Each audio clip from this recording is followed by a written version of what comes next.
Hola estimados y estimadas funcionarias, estamos nuevamente con ustedes para traerle otra cápsula de salud emocional en el contexto de esta emergencia sanitaria. Somos la Oficina de Clima Laboral y les enviamos un caluroso saludo a la distancia, esperando que el anterior material enviado les haya sido de gran provecho. En esta oportunidad hablaremos de la ansiedad y cómo esta emoción humana puede transformarse en un importante factor de malestar psicológico si no tomamos los resguardos necesarios. También explicaremos algunas técnicas para afrontar este tipo de situaciones en este estado de emergencia sanitaria. Entonces, Yalin, primero que todo es importante explicar de forma breve qué es en sí la ansiedad, cómo se genera en nuestra mente y cómo se puede ver afectado nuestro cuerpo bajo su forma más negativa. Para explicar un poco las conductas asociadas a la ansiedad, nos encontramos con aquellas más comunes como el alimentarse en exceso o incluso las compras compulsivas en el supermercado. Como lo podemos ver hoy con claridad en lo sucedido al momento que se decretó la cuarentena total en nuestra ciudad. El pánico se apodera de la mente de las personas y la hace comportarse de formas exageradas. Ante todo, debemos saber que la ansiedad en sí misma no es algo malo.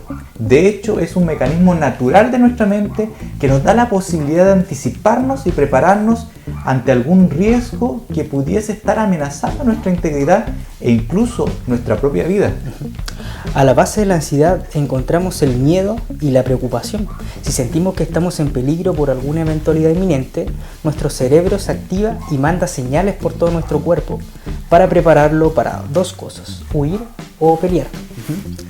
La ansiedad en realidad es algo bastante provechoso, sin embargo sus efectos en nuestra mente y cuerpo debieran desaparecer inmediatamente después de que la amenaza percibida desaparezca.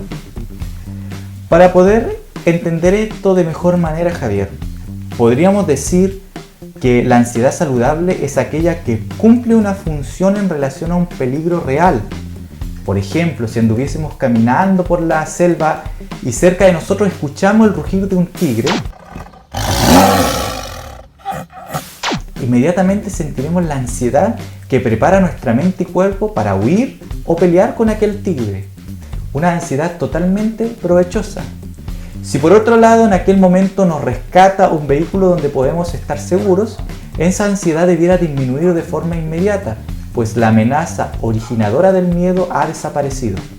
Ahora la pregunta que tal vez nos estemos haciendo es: ¿por qué a veces experimentamos un tipo de ansiedad que en ocasiones nos genera tanto malestar emocional sin poder deshacernos de esas sensaciones con facilidad?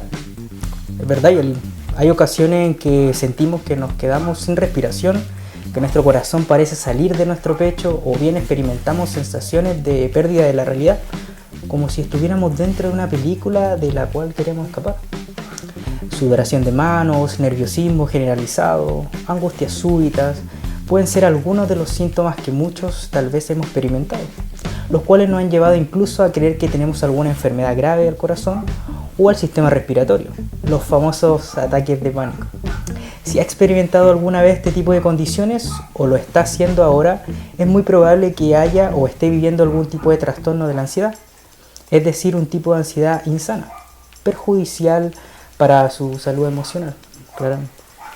La ansiedad insana, o como le dicen los especialistas, patológica, es la que se genera a raíz de una amenaza irreal, una amenaza que solo existe en nuestra cabeza y que no se condice con lo que realmente pueda pasar. Por ejemplo, pensar que toda persona infectada por coronavirus que esté hospitalizada está destinada a morir. Esta no es una idea real. En otros casos, esta amenaza puede estar disfrazada en creencias tales como que en cualquier momento podamos perder nuestro trabajo o simplemente de que en cualquier momento nos podamos morir. Hoy más que nunca pueden estarse generando este tipo de creencias en nuestra mente a raíz de todo el acontecer mundial que vivimos. Estamos bombardeados las 24 horas de programación que contribuye a este tipo de pensamientos y por ende a la generación de sentimientos de ansiedad. Ahora que conocemos la ansiedad dañina y cómo se genera, le contaremos cómo podemos trabajar para poder regularla y transformarla en una aliada para nuestras vidas. Primero que todo es fundamental informarse correctamente y evitar caer en la sobreinformación en redes. No hacer caso a las cadenas de WhatsApp ni acceder solo a canales oficiales, como la radio, TV o diarios, ya que muchas veces la saturación de información induce al miedo y a desesperarse frente a las emergencias. Es por eso que es importante limitar la información de los medios de comunicación. Esto nos generará menos ansiedad. Por lo tanto, debemos evitar generar el pánico colectivo reenviando información que no esté comprobada por los canales formales. En algunos casos queremos ser los primeros en distribuir las noticias, pero tengamos cuidado, ya que podemos estar dañando a terceros y generando ansiedad en otras personas. Otro factor fundamental es la relajación. Pero ¿cómo podemos obtener en estas circunstancias tan agitadas? Se preguntará en la casa. Bueno, podemos practicar la relajación de manera sistemática y habitual. Un gran aliado es el uso de la respiración como medio de distensión. Es sorprendente cómo unos ejercicios sencillos de respiración pueden proporcionar calma frente a una situación de ansiedad o angustia y evitar complicaciones. Practicar la respiración ventral, profunda y pausada, es decir, la respiración de vientre, es la clave en todo esto. Aspirando y exhalando el aire poco a poco, tratando de concentrar nuestra mente en la respiración, así la traemos al tiempo presente. Hagamos esto 2 a 3 veces seguidas y repitámosla 4 a 5 veces al día. El objetivo de la respiración ventral es poder concentrar nuestra atención en el presente. Si nos enfocamos en la dinámica pausada de la respiración, nuestra mente dejará de escaparse al futuro y con esto reducimos los estados de ansiedad. La ansiedad está ligada con los pensamientos sobre el futuro amenazador, por lo tanto debemos traer nuestra mente al tiempo presente, a la hora, conectando nuestro cuerpo con nuestra mente. Y una de las mejores formas comprobadas es la respiración. Otro factor importante, Javier, es alimentarse adecuadamente. Hay relaciones directas estudiadas entre la ansiedad y la ingesta de grasas insanas, por ejemplo, la comida chatarra u otras altas en colesterol negativo. Una dieta alta en grasas de este tipo favorece la ansiedad y los síntomas depresivos. Por lo cual es importante una dieta balanceada, rica en proteínas, carbohidratos de lenta absorción, como los cereales, frutos secos y algunas verduras, y por supuesto alimentos ricos en antioxidantes como frutas y verduras. La ingesta de suficiente agua pura, entre 2 a 3 litros al día dependiendo de nuestro peso corporal, es también fundamental para regular el buen funcionamiento del sistema nervioso central y por ende reducir los síntomas de la ansiedad. También debemos agregar que es muy importante no dejar de tener comunicación con nuestros seres cercanos. El hablar de cómo nos encontramos o simplemente preguntar a la otra persona si necesita algo evitará que ésta se sienta sola, especialmente si está experimentando alguna otra dificultad, como problemas económicos o de salud. Efectivamente, tal vez podría estar experimentando ansiedad.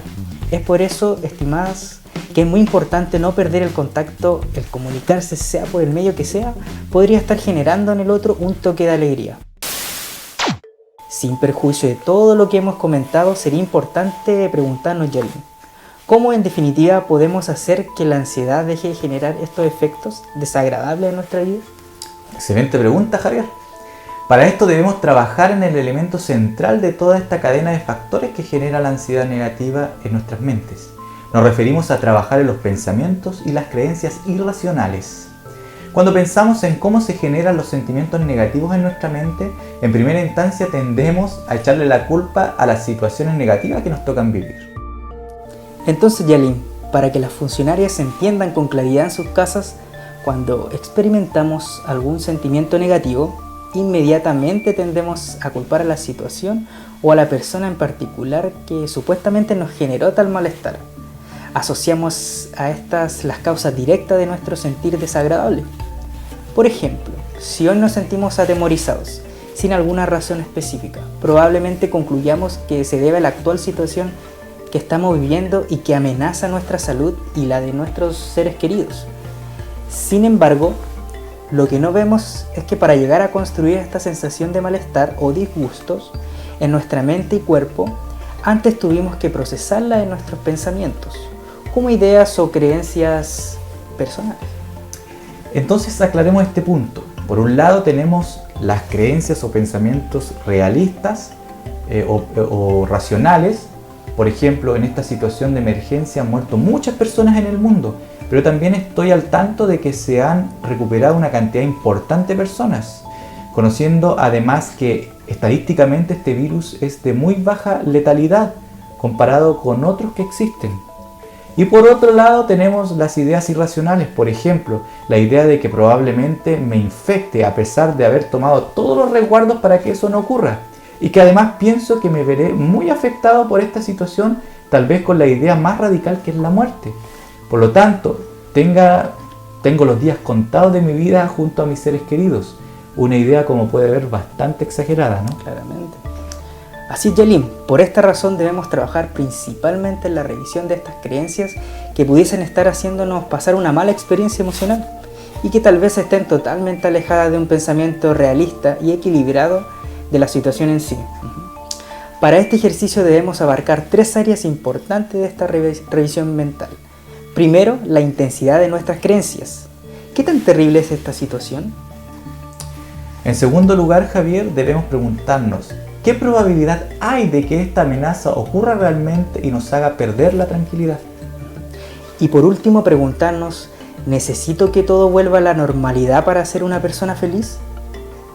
Si esto continuara, ¿podría ser un poco más paciente, esperar que se resuelva esta situación y seguir viviendo y aún así luchar por ser una persona feliz? Es importante mencionar que la ansiedad negativa se alimenta de pensamientos exagerados, por decirlo de algún modo práctico. Si tuviéramos una escala de valoración, por ejemplo, donde en el punto medio tenemos un estado neutral, es decir, aceptable. En un extremo tenemos lo terrible y en el otro lo genial o deseado. Entonces debemos preguntarnos, ¿qué tan terrible es lo que está sucediendo con respecto a la pandemia?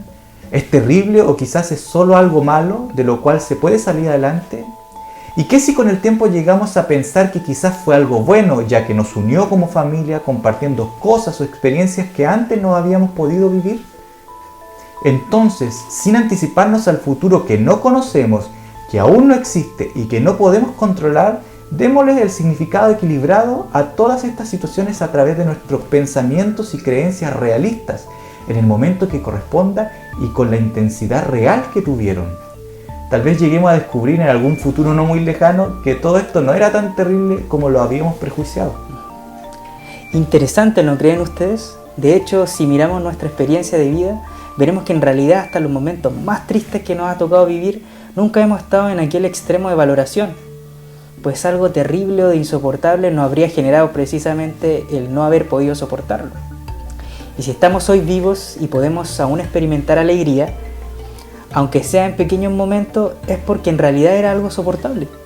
Tal vez no era algo bueno ni genial, obviamente, pero no terrible e insoportable. Tal vez algo malo, sí, o muy malo, pero no terrible e insoportable. Bueno, queridas funcionarias, hemos llegado al final de esta segunda cápsula. Esperamos que les haya gustado este material que hemos preparado con mucho cariño para ustedes. Desde la Oficina de Clima Laboral les enviamos un caluroso abrazo a todas y todos. Nos vemos.